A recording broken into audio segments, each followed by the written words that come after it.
Hello everyone, welcome back to अपनी university. कैसे हैं सब लोग? आई होप सब लोग अच्छे होंगे। काफ़ी दिन बाद मिल रहे हैं अपन लोग ऐसे सेशन के लिए। देखो, जनवरी वाला एग्ज़ाम अपना जो यूजीसी नेट था लॉ का कंप्लीट हो चुका है, ठीक है। रिजल्ट भी आ चुका है। मैं उम्मीद करती हूँ कि ज़्यादा से ज़्यादा बच्चों का जेआरएफ नेट और पीएचडी क्वालिफाई होगा। जिसको जो चाहिए था वो उनको मिल गया। लेकिन अब आगे क्या? ऐसा तो नहीं है कि एग्ज़ाम दोबारा नहीं होगा, है ना। क्या है, जून हमारे पास है, जून 2025 है, वापस से अपना नेट होने वाला है। तो अब आने वाले कुछ लगा लीजिए, अभी मार्च के ऑलमोस्ट 10 दिन निकल चुके हैं। मार्च, अप्रैल, मई, जून, जुलाई, 4 महीने में मान के चलती हूँ मोटे मोटे, है ना। जिसमें से कुछ दिन आपके कहीं होली फेस्टिवल आ गया बीच में, कभी कहीं इधर जाना हो गया, उसमें निकल जाएगा। मोटा मोटी अपने पास 3.5 से 3 महीने हैं। उसके बाद जून में अपना एग्ज़ाम है। अब जून की स्ट्रैटेजी कैसे बनानी है, उसके लिए जब मैंने इससे पहले एक टॉपिक की लिस्ट डाली थी, जो अपने जनवरी वाला एग्ज़ाम था उससे पहले कुछ 20-25 टॉपिक्स की एक लिस्ट थी जो मैंने डाली थी। तो उस पर आप लोगों की ये डिमांड थी कि मैम आप टॉपिक तो बता रहे हैं, आप हमें थोड़ी सी स्ट्रैटेजी भी बता दीजिए ना, कि अब जो आने वाला एग्ज़ाम है, जो बच्चे जून 2025 को टारगेट कर रहे हैं, हम क्या करें, हमारी स्ट्रैटेजी क्या होनी चाहिए, कैसे हमें पढ़ना है। और प्लस आरपीएससी ने जो असिस्टेंट प्रोफेसर एग्जामिनेशन होता है उसकी डेट्स भी क्या अनाउंस कर दी हैं। लॉ के लिए 10 वैकेंसीज आई हैं, है ना। तो इसका हमें क्या करना है, एक कंबाइंड स्ट्रैटेजी हो सकती है क्या, जिसमें हम नेट भी क्लियर कर लें और अपना जो एपी जो हमारा मेन टारगेट है उसको भी हम क्या करें, क्रैक कर लें। तो देखो, आज अपन बहुत ज़्यादा समय नहीं लूँगी, मैं आपका शॉर्ट एंड स्वीट आपको स्ट्रैटेजी बताऊँगी जिससे अपना नेट और असिस्टेंट प्रोफेसर दोनों हो सकता है। देखो, पहले तो आप सबका ये बहुत ज़्यादा रिपीटेड क्वेश्चन है कि मैम हमारा आरपीएससी का एग्ज़ाम है, नेट मैंडेटरी है, लेकिन हमारा जनवरी वाला जो नेट है वो क्लियर नहीं हुआ। तो एक चीज़ मैं यहाँ पे क्लियर कर दूँ कि आपके पास आरपीएससी ने क्या बोला है, दिसंबर में एग्ज़ाम कराएगी। मान के चलते दिसंबर में एग्ज़ाम अपना हो जाएगा। तो अपने पास अभी जून का अटेम्प्ट है, दिसंबर का अटेम्प्ट है, 2 अटेम्प्ट आपके पास आराम से हैं अभी भी। और अगर आरपीएससी लेट कर देता है बाय चांस इंटरव्यूज़ में, तो आपके पास नेक्स्ट जून का अटेम्प्ट भी आ जाएगा, ठीक है। 2 तो अपने पास अभी आपके पास 2 और चांस है उन बच्चों के लिए जो एपी को टारगेट करें, जिनका अभी जनवरी वाला जो नेट है वो क्लियर नहीं हुआ। तो यहाँ पे आपका जो मोस्ट रिपीटेड क्वेश्चन है वो मैंने आंसर कर दिया, ठीक है, पहली चीज़। दूसरी चीज़ कि मैम अब स्पेसिफिकली ये अपन किसकी बात कर रहे हैं, पेपर 2 लॉ की। स्पेसिफिकली अपन पेपर 2 लॉ की बात कर रहे हैं। तो मैम के UGC net plus RPSC AP दोनों की एक कॉम्प्रिहेंसिव तैयारी की जा सकती है क्या? एक साथ अपन यूजीसी नेट और आरपीएससी की तैयारी कर सकते हैं क्या? तो बिल्कुल कर सकते हो आप लोग। उसके लिए लेकिन सिर्फ और सिर्फ एक छोटी सी चीज़ की ज़रूरत होगी। बताओ क्या चीज़ हो सकती है? वो सब लोगों के पास है, डिटर्मिनेशन, कि हमें ये करना है। हमारे पास कोई ऑप्शन ही नहीं है, हमें करके ही दिखाना है, हमें असिस्टेंट प्रोफेसर ही क्लियर करना है, ठीक है, एक बारी में क्लियर करना है। देखो, 1 से 1.5 साल के बीच में 2 बार वैकेंसी आना बहुत बड़ी बात है और हमारे लिए एक गोल्डन अपॉर्चुनिटी है ये, ठीक है। सबसे पहले तो आप लोग क्या करोगे, मैं मान के चलती हूँ कि आप लोगों ने अभी ये काम तो कर लिया होगा, विच इज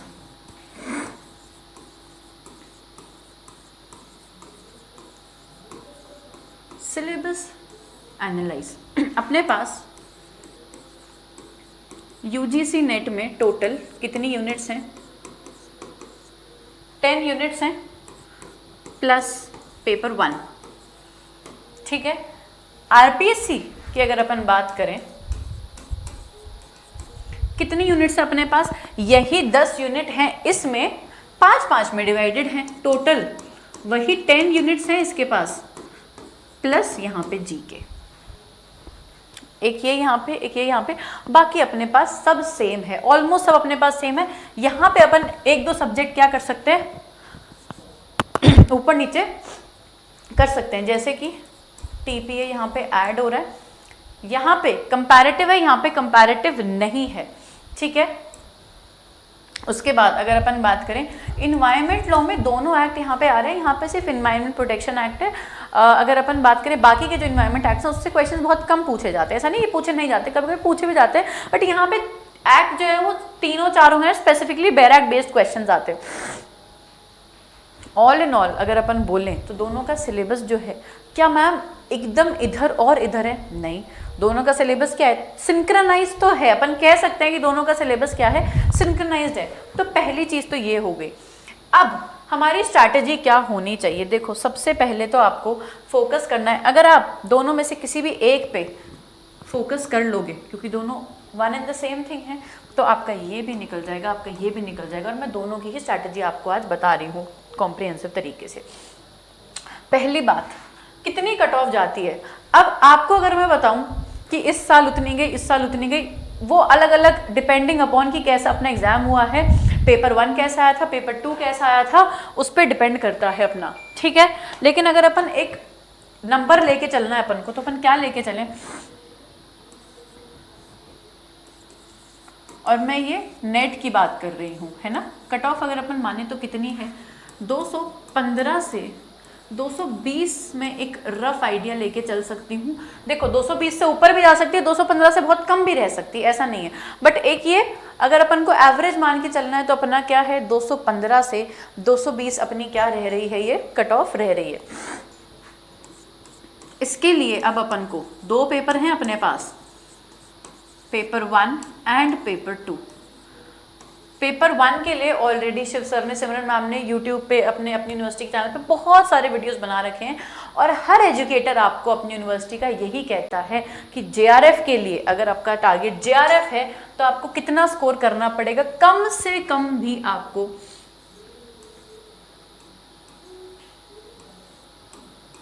36 से 40 क्वेश्चंस आपको क्या करने पड़ेंगे, सही करने पड़ेंगे, ठीक है। मिनिमम है ये भाई, 36 से 40 क्वेश्चन आपको पेपर 1 में सही करने पड़ेंगे, तब जाके आप जेआरएफ के और नज़दीक जाएंगे। पेपर 2 की अगर अपन बात करें तो 75 प्लस, बिल्कुल 75 प्लस क्या है, अपन को पेपर 2 में सही करने पड़ेंगे। अब लॉ का अगर आपने जनवरी वाला क्वेश्चन पेपर देखा होगा तो मैं सिर्फ जनवरी वाला और अभी जो इससे पहले जो जून वाली साइकिल हुई थी 24 वाली, उसकी बात करती हूँ। देखो जून में आप लोगों को लगा कि मैम कंपैरेटिव बहुत ज़्यादा पूछ रही है, तो जनवरी में भी कंपैरेटिव बहुत ज़्यादा पूछेगा और बच्चे कंपैरेटिव पे फोकस करते गए, जबकि मैंने बार बार आपको ये बोला था ज़रूरी नहीं है कि एक बार आपसे कंपैरेटिव लॉ से क्वेश्चन आया तो नेक्स्ट साइकिल में भी आपसे कंपैरेटिव से पूछे, नहीं, ऐसा नहीं होगा। दोनों क्वेश्चन पेपर अगर आपने देखे, डिफिकल्ट लगे क्या? आप जेन्युइनली बताओ कि क्या ऐसा था कि डुएबल नहीं थे? जो कुछ 10-12 क्वेश्चन थे, छोड़ दो इनको, इन 10-12 क्वेश्चन को आप एज इट इज छोड़ सकते हो। इनको छोड़ने के बाद भी आपका जेआरएफ इन क्वेश्चन से तो नहीं रुक रहा है। ये आपकी कट ऑफ बनाने वाले क्वेश्चंस है, आपका सिलेक्शन वाले क्वेश्चंस, ये हम इनको नहीं मान के चलते हैं कि आपका सिलेक्शन इनसे रुक जाएगा। आपकी कट ऑफ बन सकती है कि इन क्वेश्चंस के साथ आपकी कट ऑफ हाई जाए, लेकिन कहीं पे भी आपकी जेआरएफ की जर्नी के बीच में ये क्वेश्चंस नहीं आ रहे हैं। क्या करना पड़ेगा अब आपको? सबसे पहला स्टेप तो है कि हम देख चुके, अब स्पेसिफिकली वो बच्चे जिनके पास बस 3 से 4 महीने हैं और जिनको अभी तक यूजीसी नेट जेआरएफ का 0 आइडिया है, क्या करना है?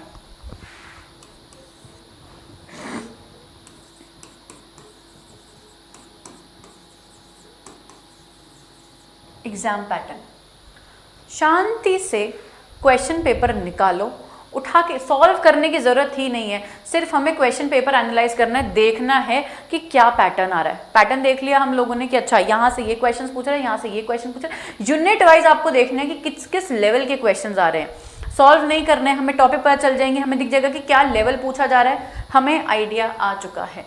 उसके बाद हमें क्या करना है,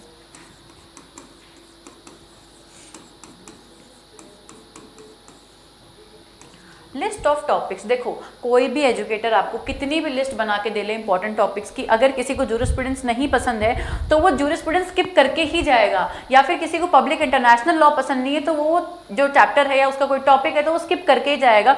ये लिस्ट ऑफ टॉपिक्स हर बच्चा अपने अनुसार बनाए, मैं ये मानती हूँ। एग्जाम पैटर्न देखो, पूरी टोटल 10 यूनिट्स हैं।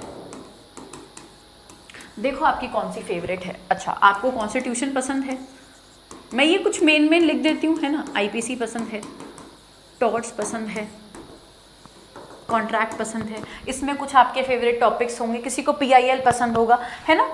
लिख सकते हैं अपन अपने फेवरेट सब्जेक्ट्स की, अपने फेवरेट सब्जेक्ट्स में से अपने फेवरेट टॉपिक्स की लिस्ट निकालो और सोचो कि ये टॉपिक तो मुझे करके ही जाना है, इसमें से क्वेश्चन आएगा ही आएगा। आपने एग्जाम पैटर्न देख लिया ना, तो आपको इतना तो पता चल जाएगा। देखो हम लोग अब क्या है, यूजीसी नेट का एग्जाम दे रहे हैं, तो हमारी मास्टर्स कंप्लीट हो चुकी है, हम मास्टर्स कर रहे हैं, तो इतना सेंस ऑफ हमारे पास भी है कि हम एनालाइज तो कर ही सकते हैं। इतना सेंस ऑफ माइंड हमारे पास है कि हम एनालाइज कर लेंगे कि अच्छा कहाँ से कितने कितने क्वेश्चन आ रहे हैं। एग्जाम पैटर्न देख लिया, टॉपिक्स निकाल लिए, हमारा काम यहाँ पे most of the work is completed till here. इसके बाद आपको क्या करना है, थर्ड क्या करना है आपको, एक एक टॉपिक उठाओगे, टॉपिक / यूनिट प्लस नोट्स, मतलब कि पढ़ो जैसे पढ़ना है आपको, यूट्यूब से पढ़ना है, खुद से पढ़ना है, बुक से पढ़ना है, जैसे भी पढ़ना है पढ़ो, शॉर्ट नोट्स बनाते जाओ साथ में, टॉपिक यूनिट प्लस नोट्स। अब देखो पेपर 2 एक ऐसा सब्जेक्ट है जो हम अपने ग्रेजुएशन में, पोस्ट ग्रेजुएशन में पढ़ते आ रहे हैं, तो मुझे लगता है कि अभी तक सब बच्चों को इसको किस तरीके से पढ़ना है, किस तरीके से उन्हें समझ आता है, ये सबको पता चल चुका है। हमें इसमें ये एनालाइज नहीं करना है कि अच्छा ये मैं समझ नहीं, हमें बस क्या हम रिवाइज कर रहे हैं। अगर किसी ने 2 साल से किताबें नहीं भी उठाई तो ग्रेजुएशन में कुछ तो पढ़ा है, ये तो पता है ना कि आईपीसी क्या है, कॉन्स्टी क्या है, टॉर्ट्स क्या है, ये तो पता है कि आईपीसी क्रिमिनल लॉ है, टॉर्ट्स सिविल लॉ है, इतना तो हमें समझ आता है ना। तो ये कुछ बेसिक चीज़ें तो अपन को आती ही हैं। उसके बाद अपना क्या सिर्फ रिविजन हो रहा है। नोट्स हैंड रिटन, खुद के नोट्स होने चाहिए आपके, किसी और के नोट्स आप बिल्कुल प्रेफर कर सकते हो, आपके किसी सीनियर के, किसी कोचिंग से, किसी और बुक से बिल्कुल ले सकते हो, आप उनकी हेल्प ले सकते हो, लेकिन I have emphasised enough and I can not emphasise enough then this key hand written notes are the best. Last में वो जो 2-4 पन्नों के अपने 2-4 चलो अपन लास्ट में करते हैं, बट फिर भी आप अगर स्टार्टिंग में भी नोट्स बना रहे हैं और अपना एक टॉपिक 2-3 पन्नों में समराइज कर रहे हैं, तो उससे बेस्ट आपके लिए कुछ नहीं हो सकता। लास्ट में हेल्पफुल वही रहते हैं, ठीक है। टॉपिक कर लिया, नोट्स कर लिया, क्या करना है अब,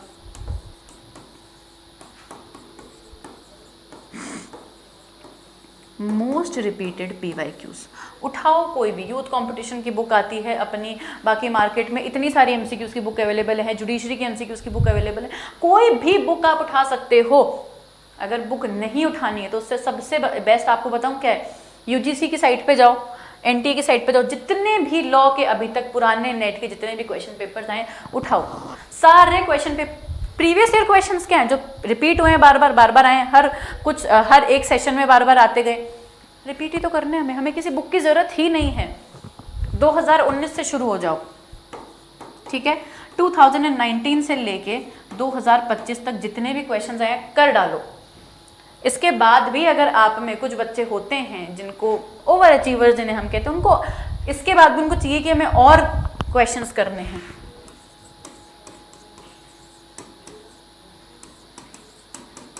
SET स्टेट SETs जो होते हैं, है ना, वेस्ट बंगाल SET, राजस्थान SET, जहाँ पे भी अभी लॉ के एग्जाम हुआ है उसके क्वेश्चन पेपर्स उठाओगे आप लोग। इसके बाद हमारा टारगेट क्या था, असिस्टेंट प्रोफेसर हमारा टारगेट है, RPSC ने भर्ती निकाल रखी। ये काम मैंने आप लोगों के लिए और भी इजी कर रखा है।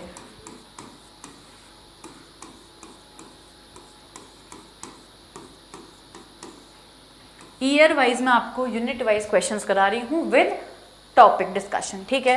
तो ये अपनी सीरीज चल ही रही है, टॉर्ट्स अपना कंप्लीट हो चुका है, next upon law of crime start करने वाले हैं, ठीक है। तो ये मैं आपको वैसे भी यूट्यूब पे करवा ही रही हूँ, फिर भी अगर आपको खुद से भी करने, क्वेश्चन पेपर RPSC की वेबसाइट पे अवेलेबल है विद आंसर की, निकालो। यहाँ तक अब मेरे हिसाब से आप लॉ में तो परफेक्ट हो ही चुके होंगे, ठीक है। लॉ में आप यहाँ तक आते आते मैं 101% दावा करती हूँ कि अगर आपने ये सारे स्टेप्स जो मैंने आपको बताए हैं ये पूरी श्रद्धा से और निष्ठा से कर लिए, तो यहाँ तक आते आते आपका जो सिलेक्शन है असिस्टेंट प्रोफेसर का वो कोई नहीं रोक सकता। नेट भी होगा हमारा ABB क्लियर होगा, ठीक है। लेकिन आपको पहले मेक श्योर करना पड़ेगा कि ये जो भी मैंने आपको बोला है ये आपको फॉलो करना पड़ेगा, है ना। इसके बिना हमारा सिलेक्शन नहीं। अब नहीं सोचे कि मैम नोट्स तो क्या ही बनाएंगे, ऐसे ही देख लेते हैं, काम नहीं चलेगा। जब तक आप लिखोगे नहीं, हर चीज़, ऑडियो विजुअल एड्स हो गए, हमारी हैंड रिटन नोट्स हो गए, ये सारी चीज़ें हमारी जो मेमोरी है वो शार्प करते हैं, ठीक है ना।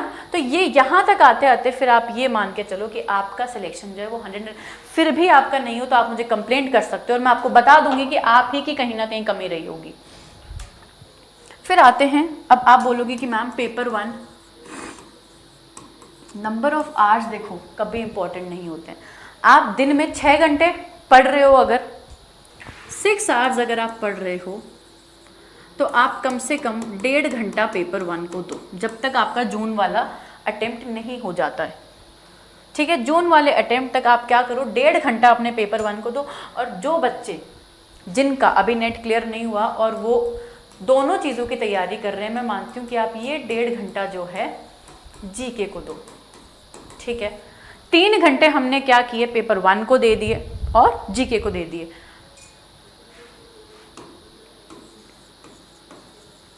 6 to 8 आवर्स। उसके बाद भी हमारे पास सब्जेक्ट पे फोकस करने के लिए कितना टाइम है, 3 घंटे निकाल दो आप, बचे हमारे पास 5 घंटे।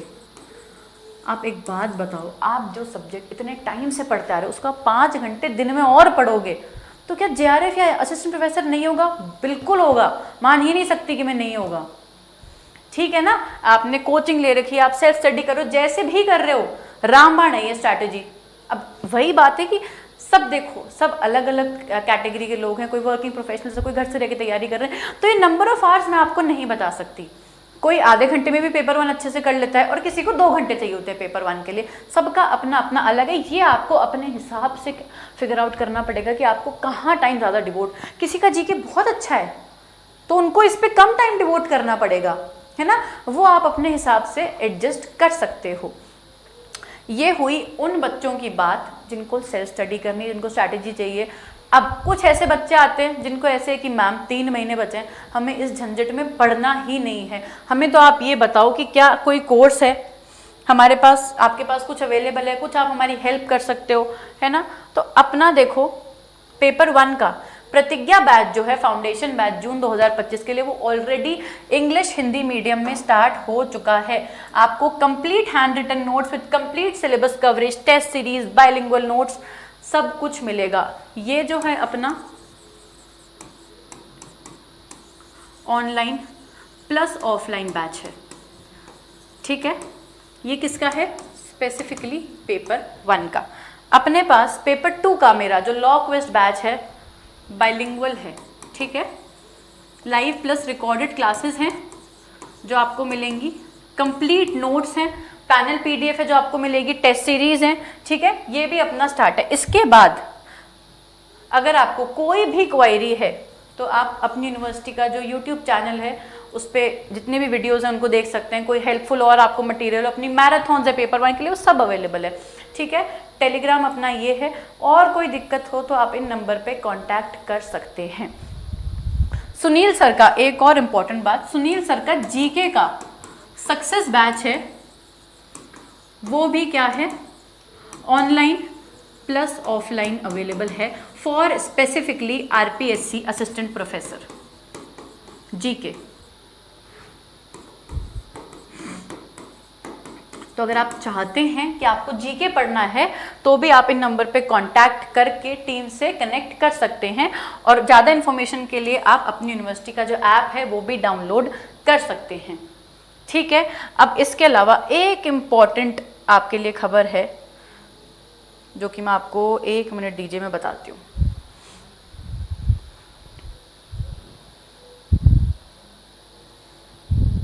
एक सरप्राइज है आप लोगों के लिए, आप वेट कीजिए।